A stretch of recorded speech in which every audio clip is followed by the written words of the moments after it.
శ్రీనివాస్ గారు, అంటే ప్రభుత్వాలు ఏమైనా సరే అక్కడ లోకల్గా ఒక మంచి ప్రభుత్వం ఉండాలి. సర్పంచి ఒక స్టెప్పింగ్ స్టోన్ అనుకుంటాం మనం. నిజంగా గ్రామానికి అభివృద్ధి వాళ్ళ రాజకీయంగా ఎదిగే సంగతి పక్క పెట్టి, గతంలో చాలామంది ఎమ్మెల్యేలు కావటం కోసం లేదా ఇంకో దానికోసం కాదు, సమితి ప్రెసిడెంట్లుగానే 10 సార్లు, ఇందాక రెహమాన్ గారు చెప్పారు, 20 సార్లు 30 సార్లు చేసి కూడా 20-30 ఏళ్ళు ఉండి కూడా దానికే స్టిక్ అయ్యి నా ఊరిని బాగు చేసుకుంటే చాలని డెడికేషన్ వాళ్ళు చాలామంది గతంలో ఉండేవాళ్ళు. వాళ్ళు దాన్ని రాజకీయానికి తొలిమెట్టు అనుకోవాలా ఎదగటానికి వాళ్ళ వ్యక్తిగతంగా. బట్ ఇవాళ అది అనుకుంటున్నారు. దీనికి తోడు అదనంగా ఇక్కడ ఒకసారి ఒక పదవి వస్తే ఒక సర్పంచ్ అంటే ఓ 3 ఇన్నోవా కార్లు, వైట్ అండ్ వైట్ డ్రెస్సులు, ఇది మనకు గ్రామాల్లో మారుమూల ఏ ఆదాయం లేని గ్రామంలో కూడా సర్పంచ్ అంటే ఇది ఒక యూనిఫామ్ అయిపోయింది, ఒక కోడ్ అయిపోయింది, డ్రెస్ కోడ్ అయిపోయింది. సో దీన్ని బ్రేక్ చేయాలని మనం మాట్లాడుకుంటూ ఉంటే దానికి భిన్నంగా ఇవాళ 60 లక్షలు, 70 లక్షలు, 50 లక్షలు, నాకు ఆశ్చర్యం సార్. డబ్బులు జనంకి చాలా తేలికైపోయినాయి. నేను ఎక్కడో చదివాను, ఒక కారు కొనడానికి ₹1 కోటి కదా, కారు నంబర్ ప్లేట్కి 1,10 లక్షలు పెట్టి నంబర్ ప్లేట్ తీసుకున్న పరిస్థితుల్లో మనం ఉన్నాం. అంటే జనానికి ఎట్లా వస్తున్నాయి డబ్బులు మనకు అర్థం కావట్లా. కారు నంబర్ ప్లేట్ కోసం 1,15 లక్షలు పెట్టి ఫ్యాన్సీ నెంబర్ తీసుకున్న పరిస్థితి. సో ఇలా ఉన్నప్పుడు నిజంగా గ్రామాల్లో అది వెంకట్ గారా, బొత్స శ్రీనివాస్ గారా, లేదా రవికుమార్ గారా, మరొకళ్ళని కాదు, నిజంగా ఏదైనా గ్రామంకి పని చేయాలనుకున్నోళ్ళు, నేను అక్కడ అవకాశం వస్తే నేను ఫైట్ చేస్తా, ఈ గ్రామానికి నిధులు తెస్తా, గ్రామంలో అవినీతి లేకుండా చూస్తా, గ్రామంలో అన్ని బాగు చేస్తా, ప్రజల గురించి పట్టించుకుంటా అని వాగ్దానం వేయడానికి అసలు అవకాశం ఉందా శ్రీనివాస్ గారు? సార్, మొట్టమొదట హెచ్ఎంటీవీ వీక్షకులకు, మీకు అక్కడ ఉన్నటువంటి సోదరులు రెహమాన్ గారికి, వెంకట్ నాయక్, శంకరోళ్ళ రవికుమార్ కి అందరికి కూడా నమస్తే. ఈరోజు జ్యోతిరావు పూలే వర్ధంతి సందర్భంగా వారికి వినమ్ర నివాళి మొట్టమొదటగా.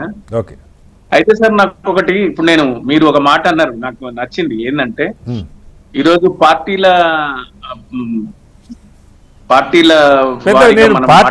సమస్య అన్ని పార్టీలకు ఉంది, సమాజం సమస్య సార్, ఇది పార్టీ సమస్య కాదు. ఇదేమంటే సార్, పొలిటికల్ సిస్టమ్ లో డిస్టర్బెన్సెస్ గానీ, డీవియేషన్ గానీ జరిగిపోయింది సార్. పొలిటికల్ సిస్టమ్ అంటే ఏమైపోయిందంటే ఒక వ్యాపారం అయిపోయింది. రాజకీయాలు వ్యాపారం అయిపోయింది. 1981 కంటే పూర్వం ఉన్నటువంటి రాజకీయాలు, చంద్రబాబు అది ముఖ్యం, తెలుగు అంటే అందరూ టీడీపీ ఆవిర్భావము, తర్వాత చంద్రబాబు గారి శకము, తర్వాత మారుతూ వస్తున్నటువంటి ప్రజల ఆర్థిక స్థితిగతులు. ఎకరా భూమి ₹1 కోటి, మా ఊరు హైదరాబాద్ కి 60 కిలోమీటర్ల దూరం ఉంటుంది. 1 ఎకరా అమ్మితే ₹1 కోటి వస్తున్నాయి సార్. అతను సహజంగా అది వ్యవసాయం చేసుకొని ఆయన మనుగడ సాధించేటువంటి క్రమంలో మీరు నమ్మరు, వాళ్ళు ఇంట్లో ఉన్నటువంటి 4 వాళ్ళ పిల్లలు, వాళ్ళు బ్రతుకు జీవనం గడపడానికి, మా ఫాదర్ ఒక టీచర్ ఉండే, మా జీవన ప్రమాణ స్థాయితో పోల్చుకుంటే వాళ్ళు తక్కువ ఉండే. కానీ ఈరోజు వాళ్ళు ఏమైపోయిందంటే, డబ్బులు, మీరు అన్నారు ఈ డబ్బులు ఎక్కడి నుంచి వస్తున్నాయి అని అడిగింది. తెలంగాణ వ్యాప్తంగా ఎప్పుడైతే డబ్బులు విపరీతంగా, ప్రజలు రియల్ ఎస్టేట్ వ్యాపారం జరగడం, రియల్ ఎస్టేట్ వ్యాపారం ద్వారా ఒకటి, ఈ గడిచిన 20 సంవత్సరాలు, 2 దశాబ్దాల కాలంలో ఫారిన్ మనీ ఇన్కమింగ్, అంటే మీరు అమెరికా ఈ రోజు ఇంటికొకరు, రూరల్ ఏరియాలో కూడా ఇంటికొకరు అమెరికా వెళ్ళి వచ్చినటువంటి పరిస్థితులు, అమెరికా వెళ్ళిన పరిస్థితులు ఉన్నాయి. ఆల్మోస్ట్ ఆల్ ఎంత రూరల్ బ్యాక్గ్రౌండ్ ఉన్నా ఒక ఊర్లో కనీసం 10-20 ఇండ్ల నుంచి కూడా అమెరికా వెళ్ళి అక్కడి నుంచి రావడము. తెలంగాణ వ్యాప్తంగా ఈ 2 దశాబ్దాలు కాలంలో సాఫ్ట్వేర్ రంగం బాగా వృద్ధిలోకి వెళ్ళి డబ్బులు రావడము. అంటే మొత్తానికి మార్కెట్ లో పుష్కలంగా డబ్బులు వచ్చాయి. రాజశేఖర్ రెడ్డి గారు వచ్చి టీచర్ల జీతాలు, వేతనాలు పెంచే వరకు కూడా ఏం గవర్నమెంట్ ఉద్యోగం, ఏం పంతులు ఉద్యోగం చేస్తానులే, ఆ 10-20 వేలకు పోయి రావడం ఇబ్బంది. ఆయన ₹1,00,000 చేసినట్టున్నారు ఏకంగా ఒకటేసారి. అంటే అప్పటి వరకు కూడా ఉద్యోగాల వేతనాలు తక్కువ ఉన్నటువంటి పరిస్థితి. తెలంగాణ వచ్చిన తర్వాత 40% నుంచి 80%కి పెరిగి, 50% ఆఫ్ శాలరీస్ పెరిగిన తీరు. సో మార్కెట్ లో మనీ ఈ విధంగా వచ్చింది. కరెక్టే సార్, మనీ రావచ్చు, వాళ్ళ మనీ వాళ్ళకు ఉండొచ్చు. ఈ ముత్తప్పుడు ఖర్చు పెట్టిన అదొక రకం. ఇప్పుడు ఎన్నికల్లో సర్పంచ్కి పోటీ చేయాలన్నప్పుడు ఒక జెన్యూన్గా, ఇప్పుడు నిజాయితీ పోటీ ఇస్తే అదే లెక్క, అక్రమంగా డబ్బు సంపాదించుకున్నాడు ₹1 కోటి ఇస్తానంటే ఊరి ప్రజలు దానికి బైండ్ అయితే నిజాయితీ పని రాజకీయాల్లోకి వచ్చేది ఎక్కడ? నిజాయితీ వల్ల 10%కి వస్తేమో కానీ నిజాయితీ వల్ల అయితే ఎక్కడ డబ్బులు అంత ఈ సులువుగా రావు. మీకు తెలియదు గారు, కటారి గారు, మీరు ఈ రోజు నిన్న మా పొజిషన్ లో ఉండే నేను ఈ రోజు మీరు మమ్మల్ని అందరితో మాట్లాడించే పరిస్థితిలో ఉన్నారు. మీకు తెలియని రాజకీయాలు కాదు.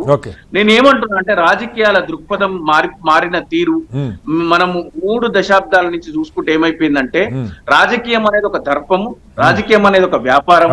ఈ సర్పంచ్ ఉంటే ఇట్లా ఉండాలి, ఓ మండల్ ప్రెసిడెంట్ అయితే మండల్ ప్రెసిడెంట్ ఎంపీటీసీకి ఏం ఆదాయం ఉంటుంది సార్? లక్షలు ఖర్చు పెడుతుంది. ఎంపీటీసీకి ఒక్క రూపాయి ఆదాయం ఉండదు.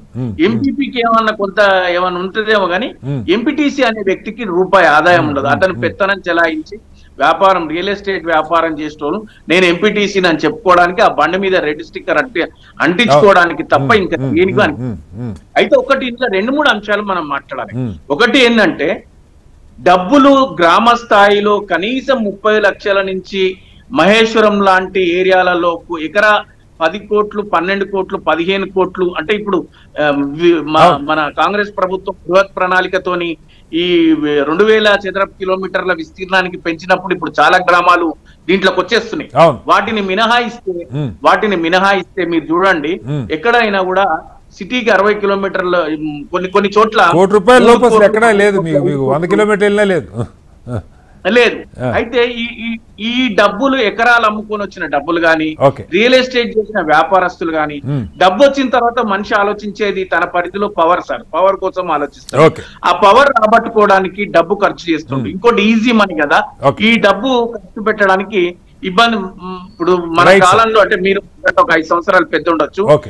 అయితే మా తల్లిదండ్రులైనా మీ తల్లిదండ్రులైనా ఒక 5 రూపాయలు 10 రూపాయలు ఖర్చు పెట్టడానికి ఇబ్బంది పడుతుంది.